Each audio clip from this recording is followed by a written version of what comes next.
Going through my late husband's belongings, I found a note. In the basement behind the wardrobe, there is a secret room. Open it on June 4, 2026. I moved the wardrobe and went down. Inside stood a safe. When I opened it, I couldn't believe my eyes. Good day, dear listeners. It's Diana again. I'm glad you're here with me. Please subscribe to my channel and like this video, and also let me know in the comments which city you're listening from. That way I can see how far my story has traveled. For 23 years, I thought I knew my husband. That's the thing about long marriages. They calcify into certainty. You stop asking questions because you believe you already know all the answers. You know how he takes his coffee, black, no sugar. You know the way he clears his throat before delivering bad news. You know the exact creak of the third stair when he comes home late. You think that kind of knowledge is the same as intimacy. I know now that it isn't. Thomas Calloway died on a Tuesday in March. A heart attack, the doctors said. Fast, they assured me, as if speed was a kindness. He was 56 years old, still lean and sharp-eyed, still capable of filling a doorframe with a presence that made people stop talking. He coached his nephew's Little League team on weekends. He made my mother laugh at Thanksgiving. He drove a sensible Ford and kept his shoes polished, and remembered every birthday in the family with a handwritten card. He was, by every visible measure, a good man. I believed that completely, until I started going through his things. The weeks after the funeral are a blur of casseroles and condolence cards, of signing documents I barely read and nodding at things people said to me. Our house in Columbus, the one we'd bought when our daughter Claire was still in diapers, suddenly felt enormous. Every room held an echo. I slept on my side of the bed from habit, leaving his side untouched until the grief counselor gently suggested that wasn't healthy. It was the second week of April when I finally began sorting through Thomas's home office. Claire had offered to help, but I wanted to do it alone. There is a particular kind of intimacy in going through a dead person's belongings. You are archaeologist and mourner at once, and I wasn't ready to share that with anyone. The first strange thing was the second phone. I found it in a shoebox at the back of the closet shelf, wrapped in an old gym sock. It was a prepaid phone, a cheap Samsung, the kind teenagers buy when they don't want their parents to know what they're doing. The battery was dead. I stared at it for a long time, turning it over in my hands, telling myself there was a reasonable explanation. Thomas traveled for work. Maybe it was a security precaution. Maybe it was something to do with the business. Thomas had been a partner at a mid-sized commercial real estate investment firm, Calloway Hart Properties. He'd built it over 15 years with his business partner, a woman named Diana Hart.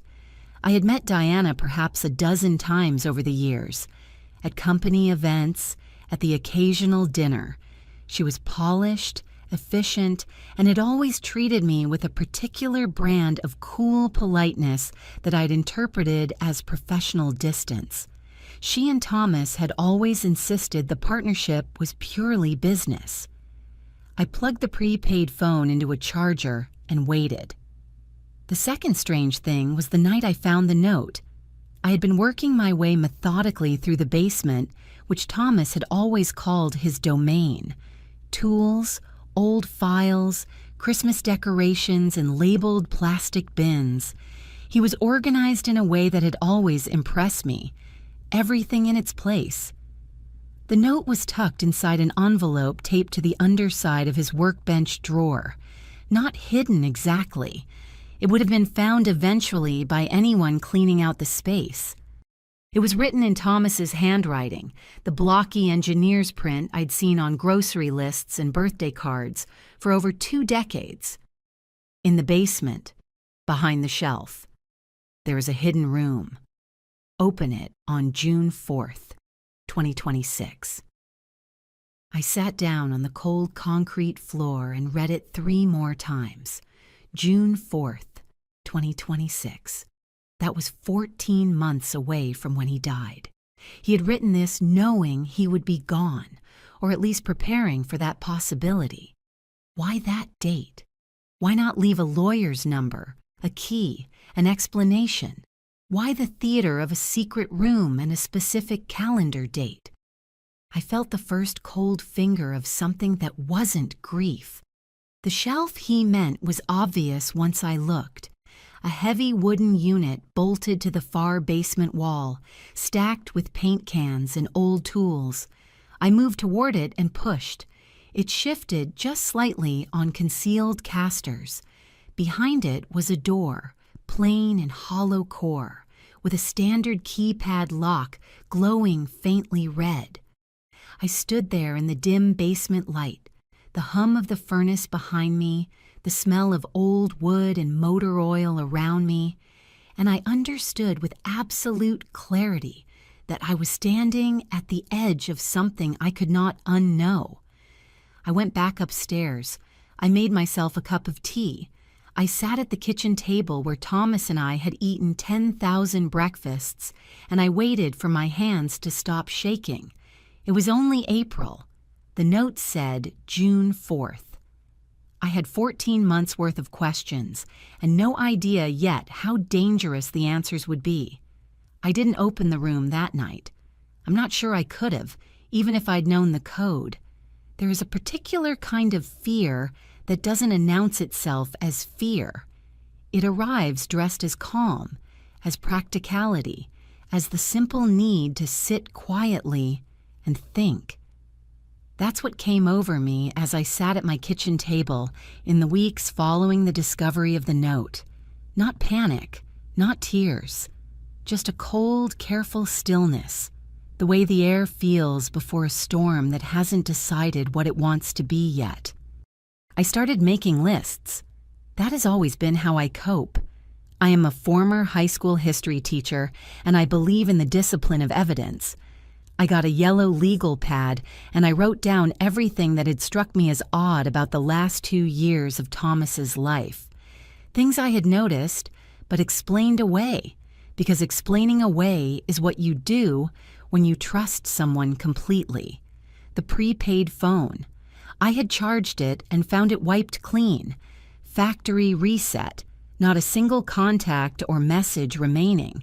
But the account linked to the carrier, which I found through the SIM card serial number and a very patient call center representative, showed monthly charges going back 4 years. 4 years of a phone I never knew existed. The trips. Thomas had traveled frequently for work, quarterly meetings in Chicago, site visits in Pittsburgh and Cincinnati, normal enough for a commercial real estate partner. But when I pulled his credit card statements, which I had full access to as his widow, I found hotel charges in cities that didn't match his stated itineraries. Columbus charges on nights he'd claimed to be in Cleveland. A Chicago hotel receipt for 2 people. I recognized the upgrade notation from the line item on a trip where he'd told me the meeting was just a half day. The money. This was where my hands truly began to shake. Thomas had always managed our finances. I had been content to let him.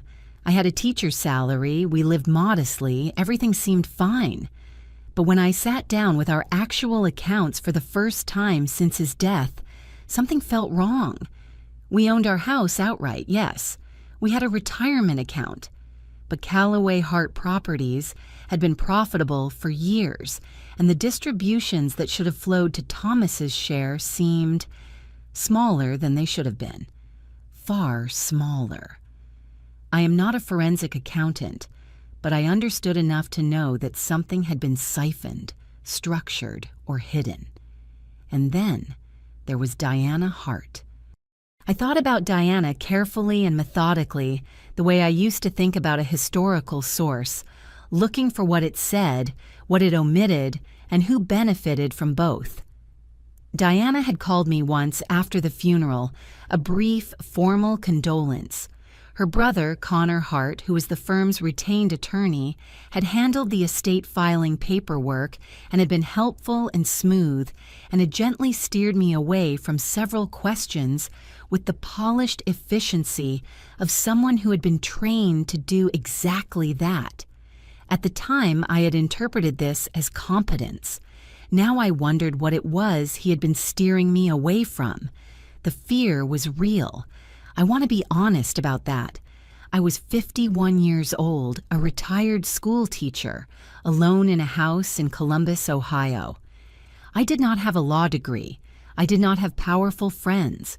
I did not have a clear picture of what I was dealing with, only the growing certainty that the man I had mourned was not the man I had thought I was mourning, and that there were people, organized, resourced, legally represented people, who had a strong interest in my staying confused and grief-stricken and out of the way. But I had been a history teacher, and history had taught me one thing above all others: the people who control the narrative control the outcome. I was not going to let Diana Hart control my narrative. I made a decision on a Wednesday afternoon in late April, sitting at my kitchen table with my yellow legal pad and a cold cup of coffee. I was going to find out what was in that room, and before I opened it on June 4th as the note instructed, I was going to know enough to understand what I was looking at when I found it. My first step was finding a lawyer who was not Connor Hart.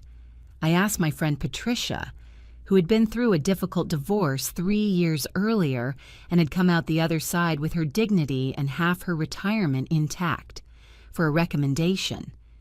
She gave me a name, Ellen Marsh, a Columbus attorney who specialized in estate disputes and financial fraud, not a household name, but Patricia said she was the kind of lawyer who made opposing counsel nervous.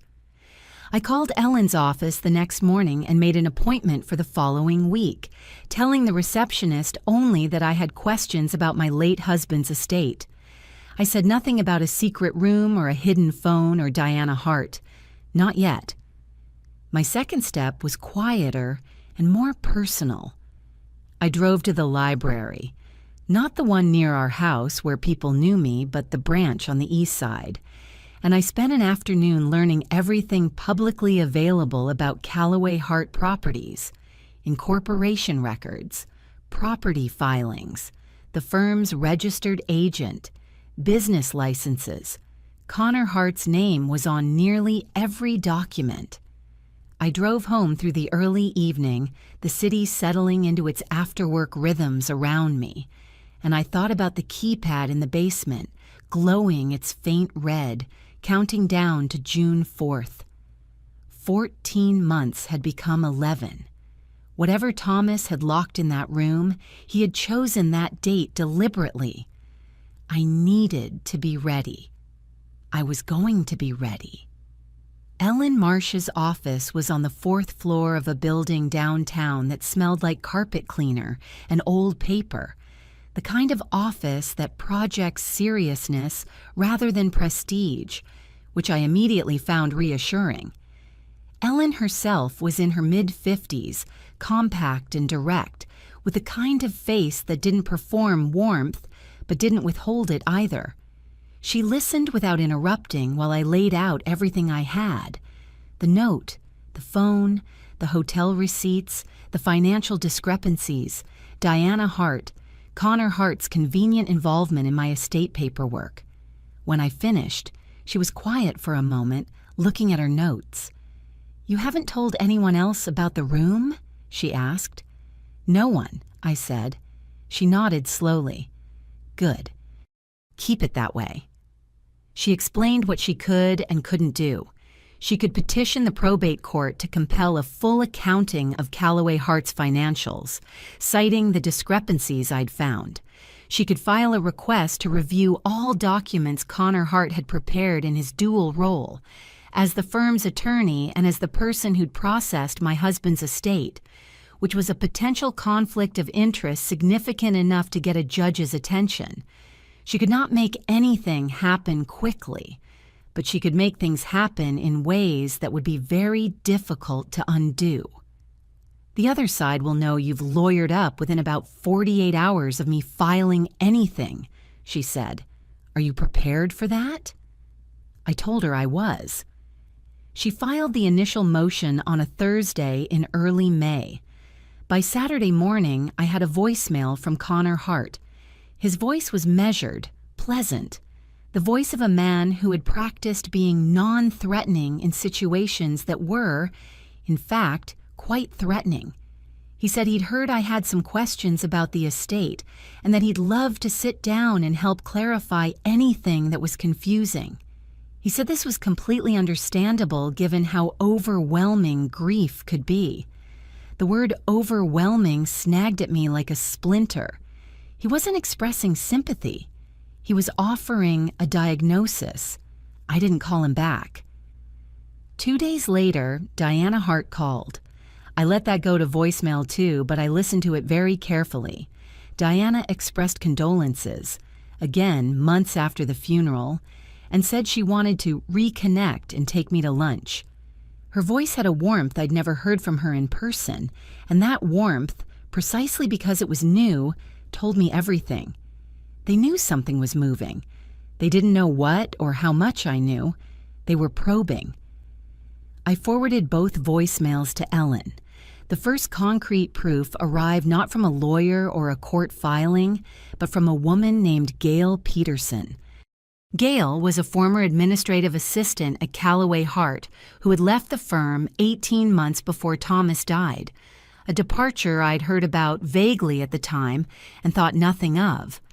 I found her because her name appeared repeatedly in the early incorporation documents as the registered notary, and when I searched for her online, I found she had started her own small bookkeeping firm.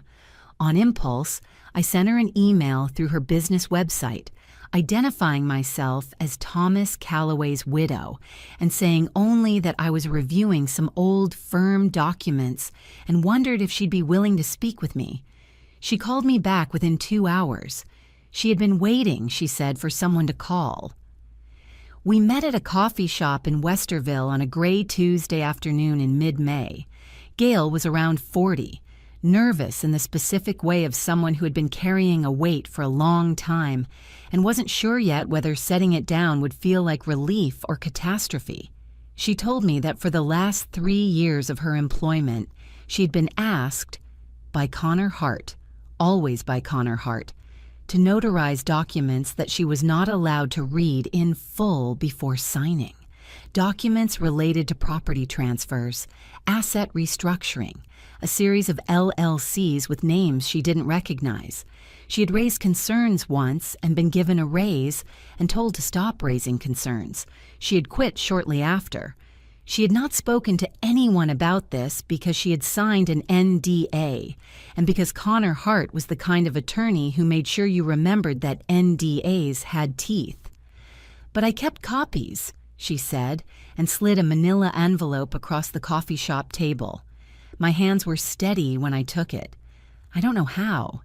Inside were photocopies, imperfect, some pages slightly tilted, the kind of copies made quickly and carefully, of 18 documents, property transfers, LLC registrations, and one document that made my vision briefly blur, a trust instrument dated 4 years ago, transferring a significant portfolio of Thomas's personal real estate holdings into a trust of which the sole beneficiary was Diana Hart. A trust my husband had signed, a trust I had known nothing about, a trust that had been prepared by Connor Hart and never disclosed during the probate process. I sat in that coffee shop in Westerville, Ohio, with the gray May light coming through the windows, and I understood that this was the point of no return, not the room in the basement, not the note. This. Whatever was behind that keypad on June 4th, it existed within this context. My husband had been systematically transferring our shared wealth to his business partner, and his brother-in-law had helped him hide it and was now helping her keep it. I drove home carefully, both hands on the wheel, doing the exact speed limit the entire way. I called Ellen that evening and told her about Gail in the envelope. There was a pause on the line. "Bring it in tomorrow morning," she said. "First thing." I said I would. And then I sat in my kitchen, in my quiet house, and I thought about Thomas. Not with grief anymore, with something colder and more clarifying. June 4th arrived on a Thursday. I had not slept well in the days leading up to it. Not from fear exactly, but from the particular restlessness of someone who has been preparing for something for a long time and can finally feel it approaching. Ellen had the documents from Gail securely copied and filed. She had also retained a forensic accountant named David Park, who had spent 3 weeks with the Callaway Hart financial records we'd obtained through the probate motion and had produced a preliminary report that was, in his careful professional language, indicative of systematic asset concealment over a period of no less than 6 years. I had told no one about the room itself except Ellen. Not Claire, not Patricia, not anyone. Ellen had counseled me to wait to know what I was looking at before I introduced anyone else to it. I went to the basement alone at 9 in the morning. The shelf moved easily on its casters once you knew the trick of it, pushing slightly to the left before pulling forward. The keypad glowed. I had thought a great deal about the code. Thomas was a man of patterns. He liked anniversaries, significant dates. I tried our wedding date first. Nothing. I tried Claire's birthday. Nothing. Then I tried the date Thomas and I had first met, October 11th, 1998, and the lock clicked open. The room was perhaps 10 feet by 12. Thomas had built it himself, I could tell. The workmanship was careful and personal, like everything he did with his hands. Along one wall were metal shelves holding a row of accordion files, each one labeled in his handwriting. In the center of the room sat a medium-sized floor safe, the kind you bolt to concrete, with a combination dial. Beside the safe, on a small wooden table, was a sealed envelope with my name on it. I sat down on the floor because my legs weren't entirely reliable at that moment, and I opened the envelope. The letter was 4 pages long, and I will not reproduce all of it here. What I will say is this. Thomas knew he was sick before he told me. He had been diagnosed with an early cardiac condition 18 months before he died, and the diagnosis had apparently produced in him something I had not known him capable of, a reckoning. The letter was his attempt, inadequate and too late and structured around his own comfort rather than mine, to explain what he had done and to give me the means to undo it. The safe combination was our daughter's middle name, Rose, translated into its numerical keypad equivalent. Inside the safe were the original signed copies of every fraudulent document Gail had given me photocopies of, plus more. There were also 2 USB drives containing digital records, email correspondence, and most critically, recordings. Thomas had recorded conversations with Diana and Connor over the final 18 months of his life. There was a handwritten ledger detailing 6 years of underreported partnership distributions and diverted assets, and there was a second envelope containing a document Thomas had drafted by an independent attorney, one I had never met, that detailed his account of the conspiracy and named both Diana and Connor Hart as co-conspirators in a scheme to defraud his estate. The total value of concealed and diverted assets, as Thomas himself estimated it in the ledger, was approximately $2.3 million. I photographed everything with my phone before I touched anything. Then I called Ellen. She arrived within the hour with a notary and a document box. We worked methodically and said little. She was professional in the way of someone who had seen versions of this before, but was still capable of being affected by it. At one point, she picked up the ledger, looked at a page, and set it down with a particular quietness that told me she was carefully managing her expression. What I had not anticipated was that someone had been watching the house. I know this now from the timeline.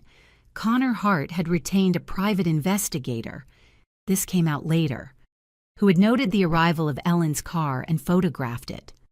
By early afternoon, Connor had called Ellen's office. Ellen called me from her car while I was still in my kitchen. "He's escalating," she said.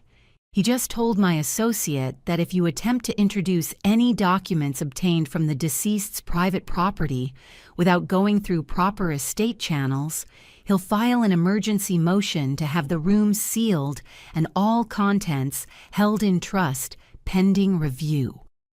He's claiming the room may contain assets that are rightfully part of the Callaway Hart Partnership estate." The audacity of it was, briefly, breathtaking. Can he do that? He can file the motion. The question is whether a judge grants it, and I can make sure that doesn't happen quickly. But Meg, they know you've been in the room. You need to be prepared. That evening, Diana Hart came to my house. She didn't call ahead. She knocked, and when I opened the door, she stood on my porch in a gray wool blazer, her expression arranged into something that was trying to be concern. Connor was in the car at the curb, not even pretending to be invisible. "Meg," she said, "I think we need to talk about Thomas." "I think you need to leave my property," I said. Something shifted in her eyes. The warmth didn't drop so much as pause, like a server briefly going offline. "I understand you're upset," she said, "and I want you to know that nothing in that room should be interpreted without context. Diana," I kept my voice even, "I have an attorney. Any communication you want to have goes through her. Good night." I closed the door. I stood in my hallway and listened to the sound of her heels on my porch stairs.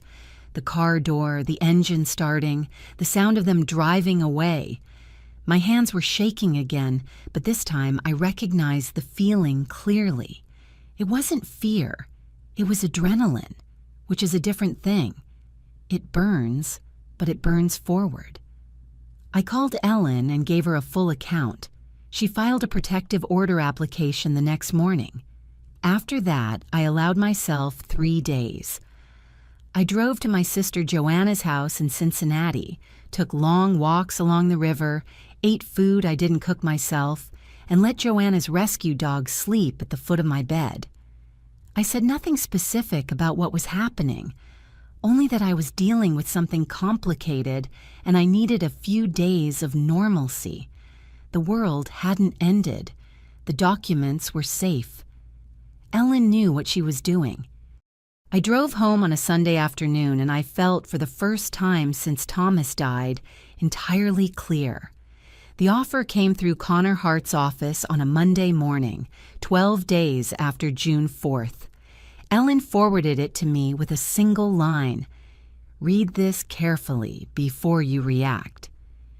The letter was dressed in legal language, but its meaning was straightforward.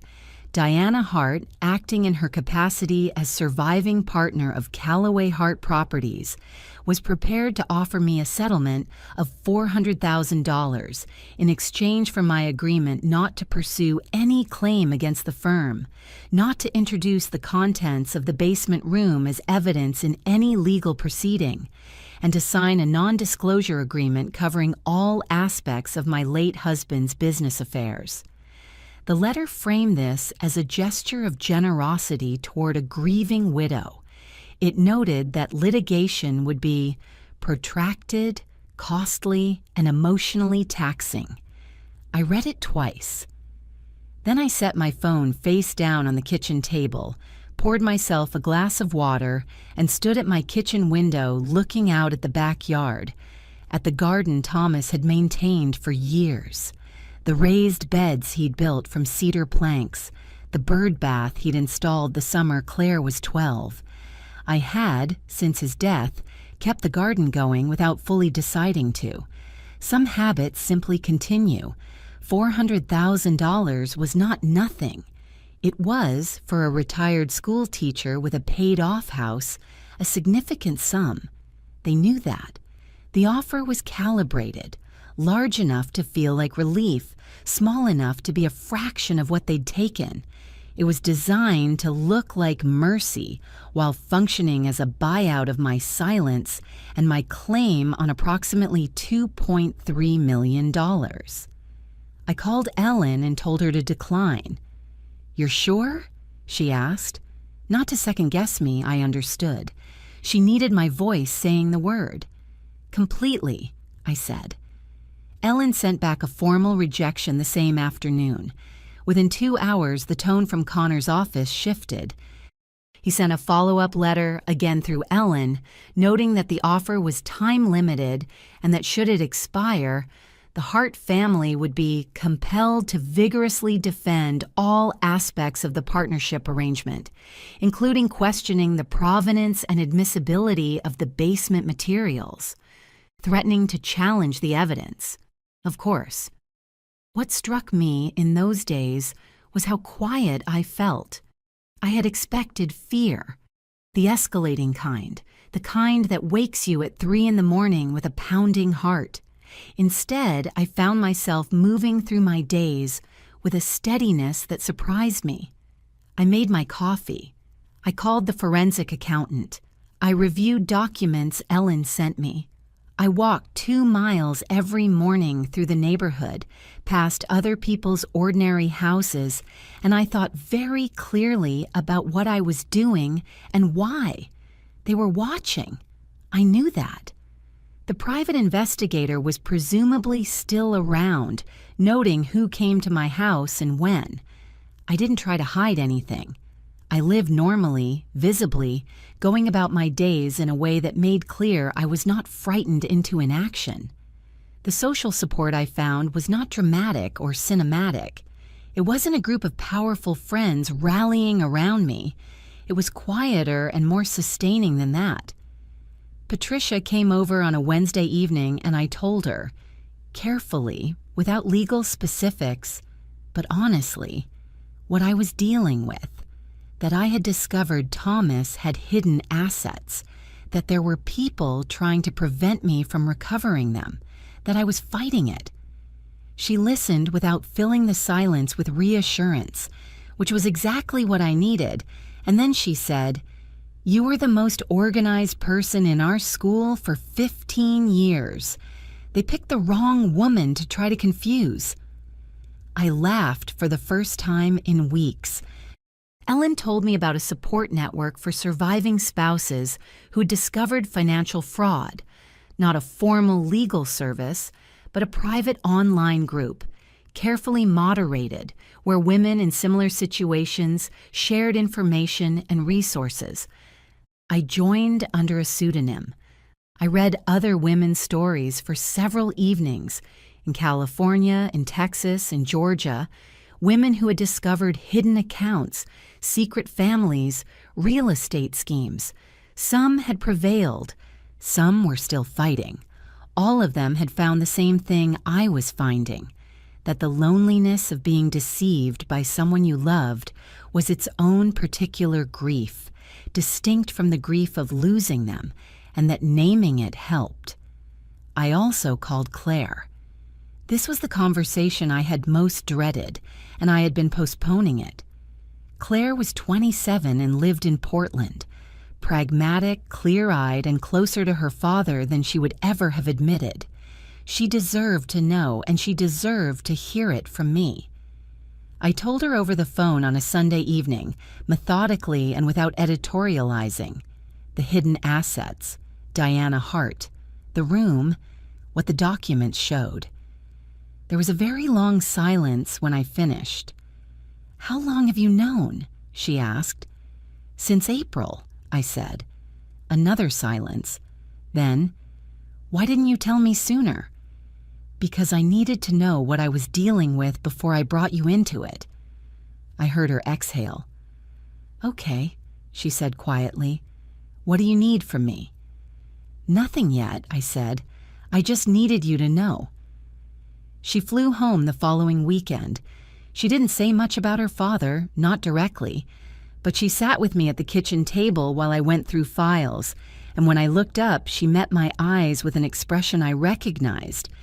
It was the face I'd seen on her since she was a child when she'd decided something. Resolved. Unapologetic. Whatever Diana and Connor Hart thought they were dealing with, they had not accounted for the full picture. They came on a Saturday in early July and they came together. I saw Connor's car from the upstairs window before they knocked. A silver BMW, parked carefully at the curb, not rushing. Calculated arrival time. Late morning when people are domestic and off guard. Claire had gone to get coffee and wouldn't be back for 20 minutes. The timing felt noted, which meant they had been watching. I went downstairs and opened the door before they could knock a second time. Diana was dressed casually, a departure from her usual professional armor, clearly intentional. Linen pants, a soft blue blouse. She was carrying a tin of cookies. Connor stood slightly behind her, in chinos and a collared shirt, his expression set to reasonable older brother. They looked like neighbors stopping by. "Meg," Diana said. Her voice was warm in that new, calculated way. "We wanted to come by personally, without lawyers." She held up the cookie tin with a small, apologetic smile. "I know things have gotten complicated, and I feel terrible about that. I really do." I looked at the cookie tin. I looked at Connor.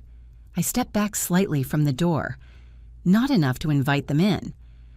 "I've asked that all communication go through my attorney," I said. "I know," Diana said, "and I respect that. I do.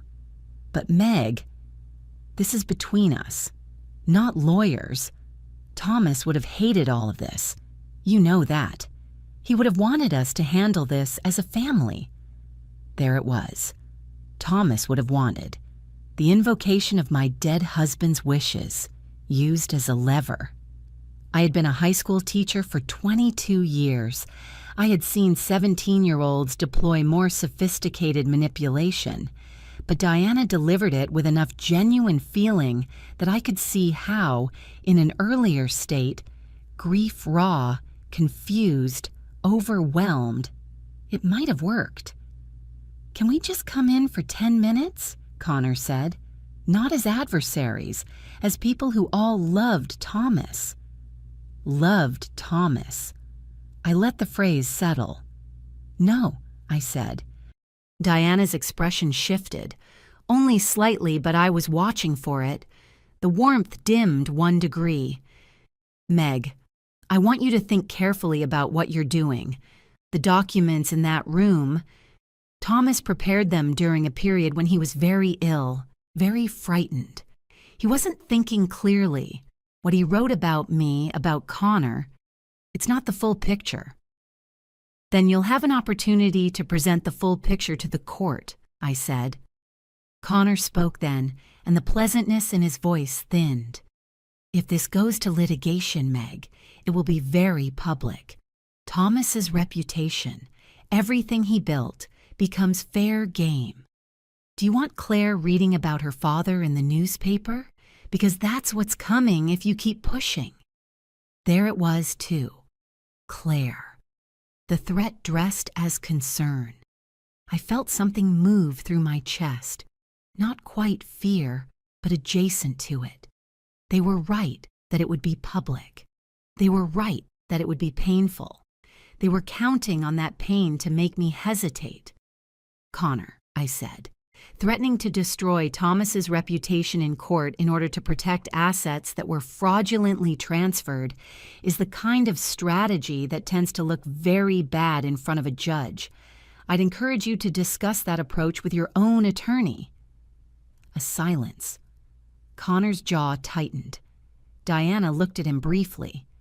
A quick exchange. The kind between people who have rehearsed a conversation and just watched it go off script.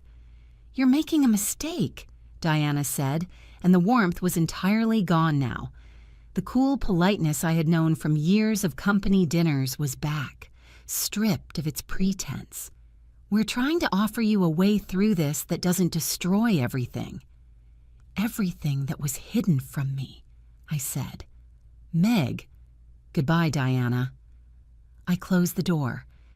I stood in my hallway with my back to it and my hand still on the doorknob, and I listened to their voices on the porch, low, quick, tight with something that wasn't quite anger but was heading there. Then the footsteps, the car doors, the engine. The fear arrived then, properly in the quiet after they drove away.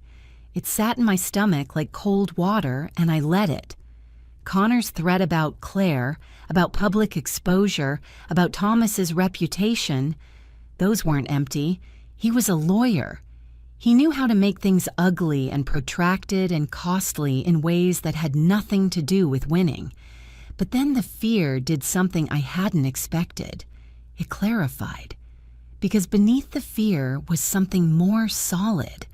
The image of a tin of cookies held out like a peace offering while delivering a threat. The careful, casual clothes. The Thomas would have wanted wielded like a crowbar. They were scared. People who held all the cards didn't come to your door on a Saturday morning with cookies. They were scared, and I was the reason. I went upstairs, sat at my desk, and wrote a detailed email to Ellen documenting the visit. What was said, the exact words, the timeline. I sent it with a timestamp of 11:43 in the morning. Then I picked up my phone and called Claire to tell her she should know what had just happened. She arrived back from the coffee shop 12 minutes later with 2 cups, set one in front of me, and said, without preamble, "What did they say about me?" I told her.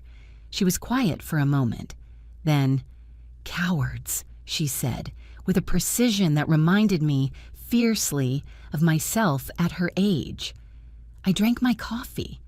Outside, my garden sat in the summer light, orderly and alive in mine. I had planted the lavender along the far bed 2 years ago, and it was only now beginning to establish itself properly. Some things took time. I was not going to stop. The hearing was scheduled for a Thursday in September, 10 weeks after Diana and Connor had stood on my porch. Ellen had requested, and the court had granted, an emergency evidentiary hearing on the fraudulent transfer claims, a proceeding that would determine whether the trust instrument transferring $2.3 million of Thomas's assets to Diana Hart was enforceable or voidable under Ohio law. It was not the final trial, but it was the moment where evidence would be formally presented and both sides examined under oath. Ellen called it the pivot point. She had been working toward it with the quiet intensity of someone who had been waiting a long time for exactly this kind of case.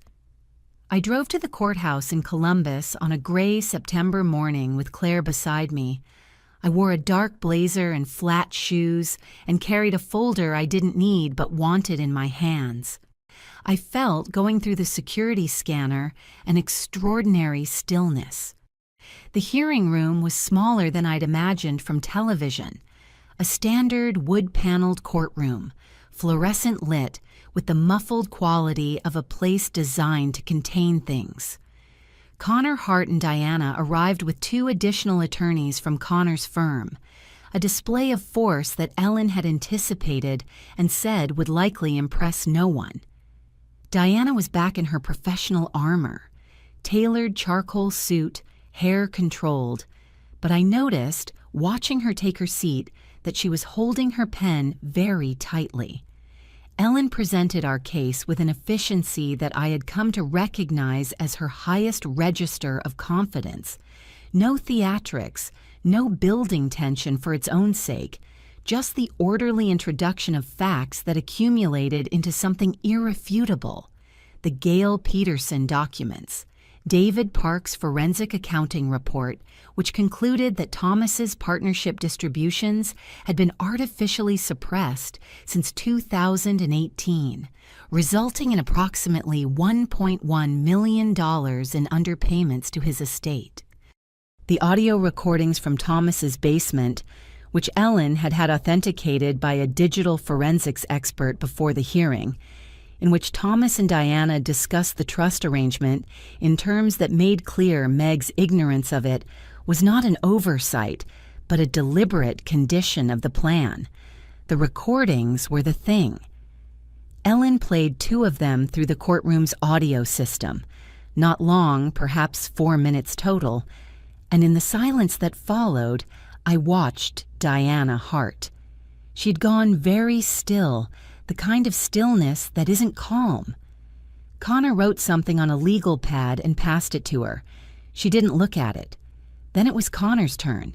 He challenged the admissibility of the recordings first, arguing they'd been obtained through a violation of privacy, a motion the judge had already reviewed and denied, citing Thomas's documented intent in the letter found with the recordings. He challenged the forensic accounting methodology. He challenged Gail Peterson's credibility, noting her NDA.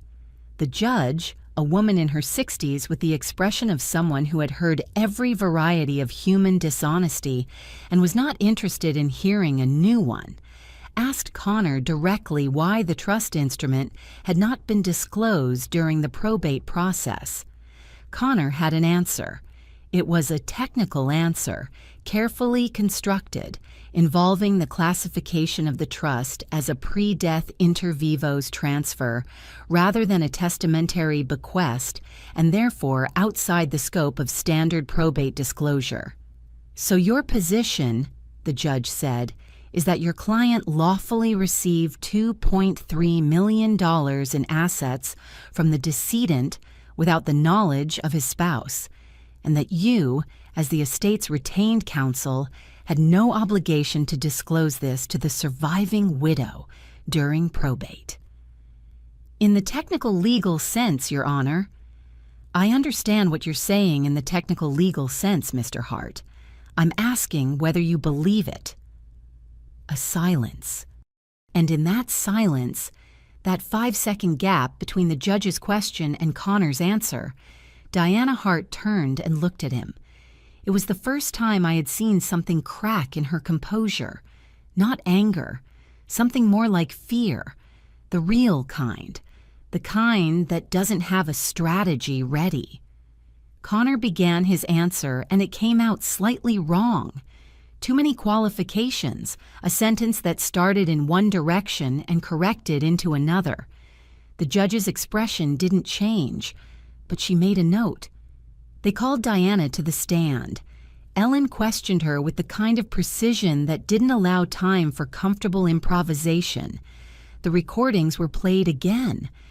Ellen asked Diana to explain in her own words what she had meant when she told Thomas, in the recorded conversation, "Meg doesn't need to know the structure. She just needs to know she's taken care of." Diana said the comment had been taken out of context. Ellen asked what the context was. Diana said it referred to Thomas's estate planning for Meg's future financial security.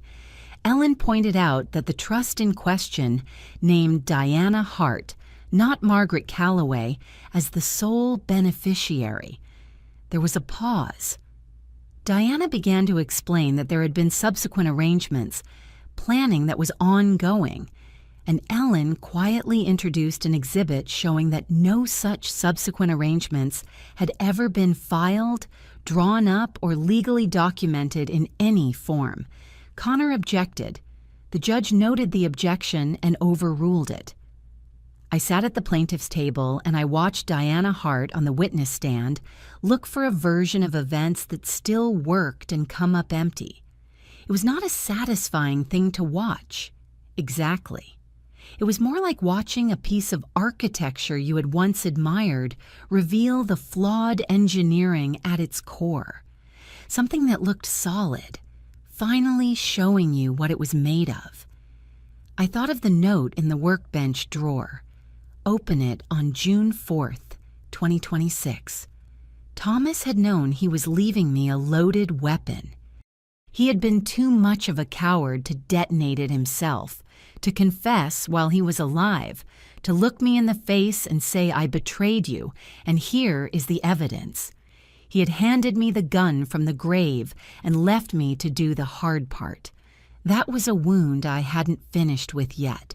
But this courtroom, this morning, this moment, was not about Thomas. This was about what was mine. When the hearing concluded, the judge announced she would issue a written decision within 30 days, but indicated she was prepared to find substantial grounds for voiding the trust instrument on fraud grounds. She asked both parties to be available for a follow-up conference in October.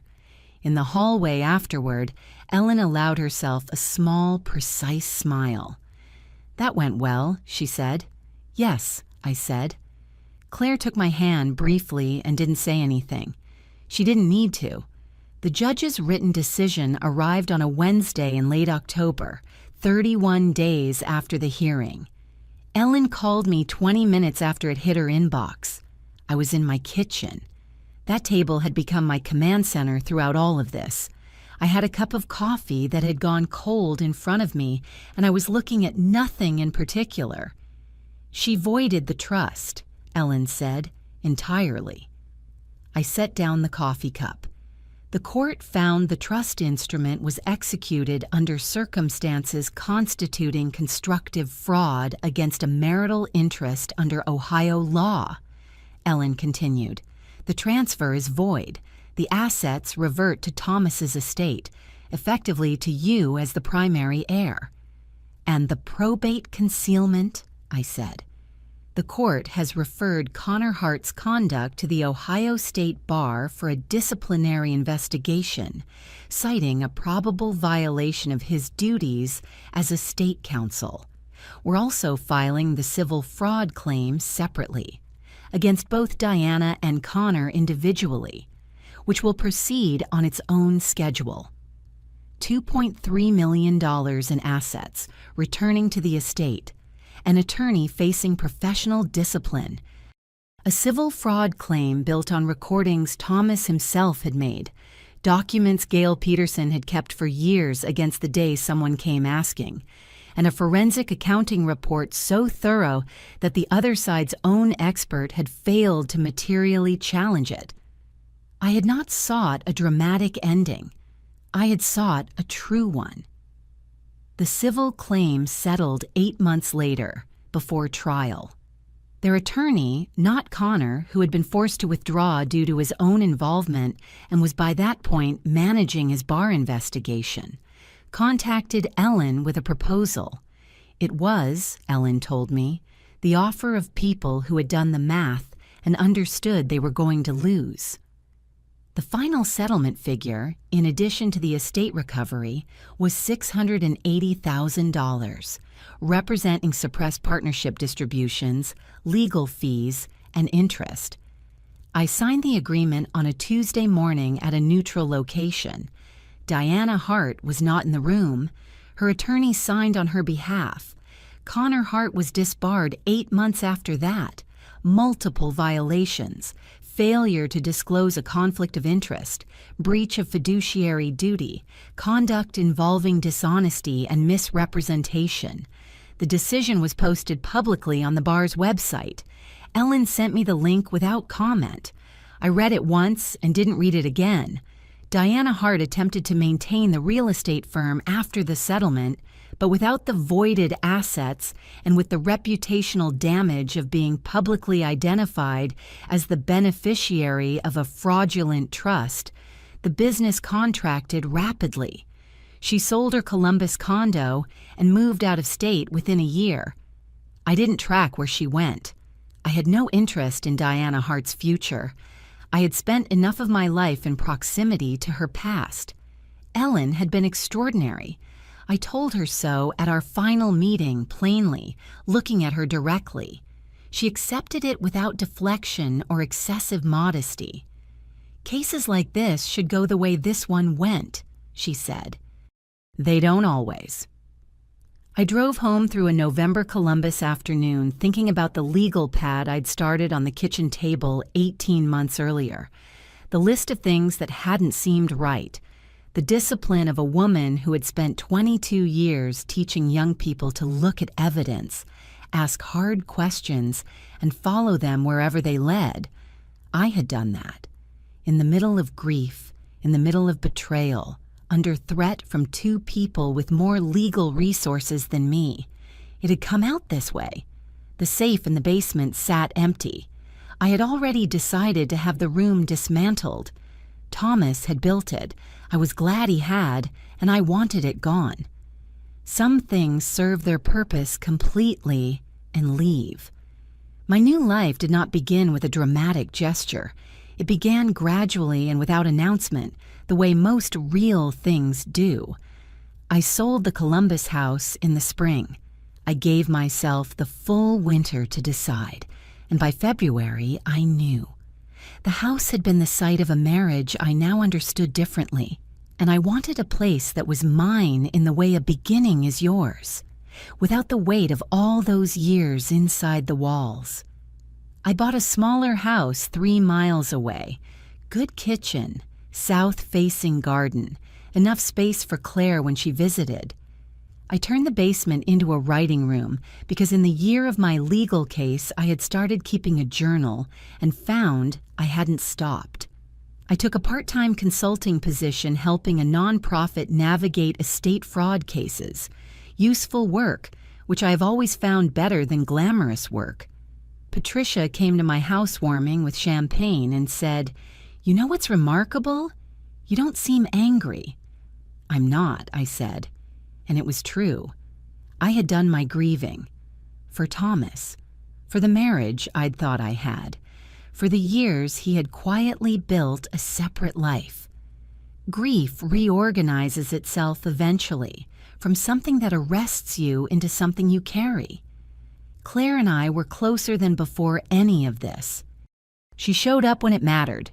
We talked twice a week now.